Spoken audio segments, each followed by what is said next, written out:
Clorindas Gifts by L M Montgomery. "It is a dreadful thing to be poor a fortnight before Christmas," said Clorinda, with the mournful sigh of 17 years.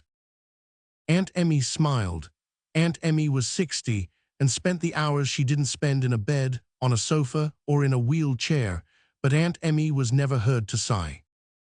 "I suppose it is worse then than at any other time," she admitted. That was one of the nice things about Aunt Emmy. She always sympathized and understood. "I'm worse than poor this Christmas. I'm stony broke," said Clorinda dolefully. "My spell of fever in the summer and the consequent doctor's bills have cleaned out my coffers completely. Not a single Christmas present can I give. And I did so want to give some little thing to each of my dearest people, but I simply can't afford it. That's the hateful, ugly truth." Clorinda sighed again. "The gifts which money can purchase are not the only ones we can give," said Aunt Emmy gently, "nor the best either." "Oh, I know it's nicer to give something of your own work," agreed Clorinda, "but materials for fancy work cost too. That kind of gift is just as much out of the question for me as any other." "That was not what I meant," said Aunt Emmy. "What did you mean then?" asked Clorinda, looking puzzled. Aunt Emmy smiled. "Suppose you think out my meaning for yourself," she said. "That would be better than if I explained it. Besides, I don't think I could explain it. Take the beautiful line of a beautiful poem to help you in your thinking out. The gift without the giver is bare. I'd put it the other way and say, the giver without the gift is bare," said Clorinda with a grimace. "That is my predicament exactly. Well, I hope by next Christmas I'll not be quite bankrupt.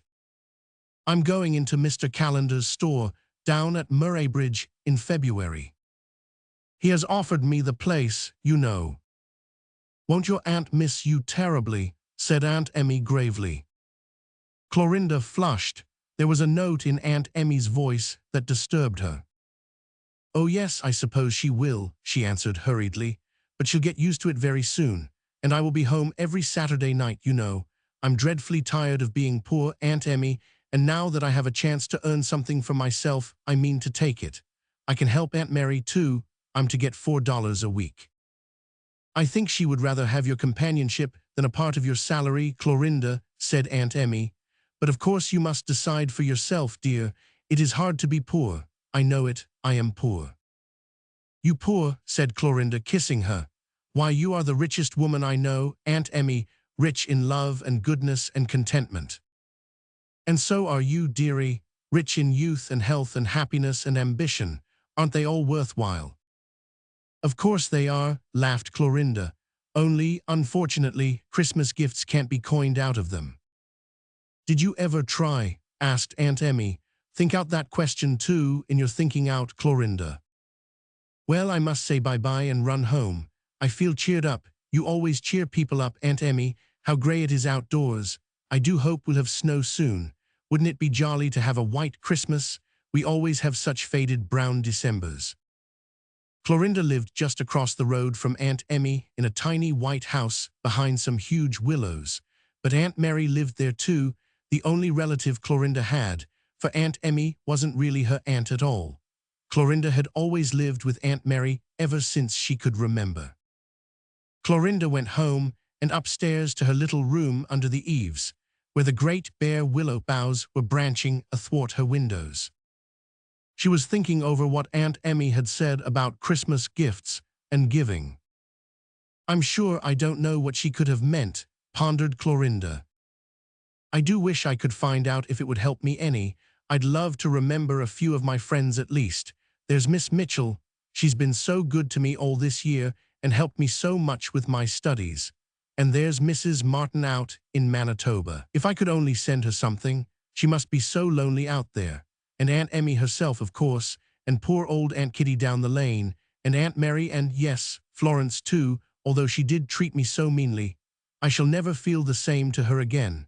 But she gave me a present last Christmas, and so out of mere politeness I ought to give her something." Clorinda stopped short suddenly. She had just remembered that she would not have liked to say that last sentence to Aunt Emmy. Therefore, there was something wrong about it. Clorinda had long ago learned that there was sure to be something wrong in anything that could not be said to Aunt Emmy, so she stopped to think it over. Clorinda puzzled over Aunt Emmy's meaning for 4 days and part of 3 nights. Then all at once it came to her. Or if it wasn't Aunt Emmy's meaning, it was a very good meaning in itself, and it grew clearer and expanded in meaning during the days that followed, although at first Clorinda shrank a little from some of the conclusions to which it led her. "I've solved the problem of my Christmas giving for this year," she told Aunt Emmy. "I have some things to give after all, some of them quite costly too. That is, they will cost me something, but I know I'll be better off and richer after I've paid the price. That is what Mr. Grierson would call a paradox, isn't it? I'll explain all about it to you on Christmas Day." On Christmas Day, Clorinda went over to Aunt Emmy's. It was a faded brown Christmas after all, for the snow had not come. But Clorinda did not mind. There was such joy in her heart that she thought it the most delightful Christmas Day that ever dawned. She put the queer cornery armful she carried down on the kitchen floor before she went into the sitting room. Aunt Emmy was lying on the sofa before the fire, and Clorinda sat down beside her. "I've come to tell you all about it," she said. Aunt Emmy patted the hand that was in her own. "From your face, dear girl, it will be pleasant hearing and telling," she said. Clorinda nodded. "Aunt Emmy, I thought for days over your meaning, thought until I was dizzy. And then one evening, it just came to me, without any thinking at all, and I knew that I could give some gifts after all. I thought of something new every day for a week. At first I didn't think I could give some of them, and then I thought how selfish I was. I would have been willing to pay any amount of money for gifts if I had had it, but I wasn't willing to pay what I had. I got over that, though, Aunt Emmy. Now I'm going to tell you what I did give. First, there was my teacher, Miss Mitchell. I gave her one of Father's books.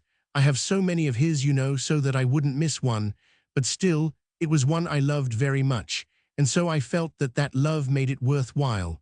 That is, I felt that on second thought. At first, Aunt Emmy, I thought I would be ashamed to offer Miss Mitchell a shabby old book, worn with much reading, and all marked over with Father's notes and pencilings. I was afraid she would think it queer of me to give her such a present. And yet somehow it seemed to me that it was better than something brand new and unmellowed, that old book which Father had loved and which I loved. So I gave it to her, and she understood. I think it pleased her so much, the real meaning in it. She said it was like being given something out of another's heart and life. Then you know Mrs. Martin. Last year she was Miss Hope, my dear Sunday school teacher. She married a home missionary, and they are in a lonely part of the West. Well, I wrote her a letter, not just an ordinary letter, dear me, no. I took a whole day to write it, and you should have seen the postmistress's eyes stick out when I mailed it. I just told her everything that had happened in Greenville since she went away. I made it as newsy and cheerful and loving as I possibly could. Everything bright and funny I could think of went into it. The next was old Aunt Kitty. You know, she was my nurse when I was a baby, and she's very fond of me. But well, you know, Aunt Emmy, I'm ashamed to confess it, but really I've never found Aunt Kitty very entertaining, to put it mildly. She is always glad when I go to see her, but I've never gone except when I couldn't help it. She is very deaf, and rather dull and stupid, you know. Well, I gave her a whole day. I took my knitting yesterday and sat with her the whole time and just talked and talked. I told her all the Greenville news and gossip and everything else I thought she'd like to hear. She was so pleased and proud. She told me when I came away that she hadn't had such a nice time for years. Then there was Florence. You know, Aunt Emmy, we were always intimate friends until last year. Then Florence once told Rose Watson something I had told her in confidence. I found it out and I was so hurt.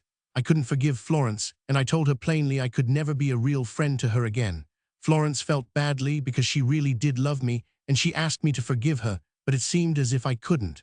Well, Aunt Emmy, that was my Christmas gift to her. My forgiveness. I went down last night and just put my arms around her and told her that I loved her as much as ever and wanted to be real close friends again. I gave Aunt Mary her gift this morning. I told her I wasn't going to Murray Bridge, that I just meant to stay home with her.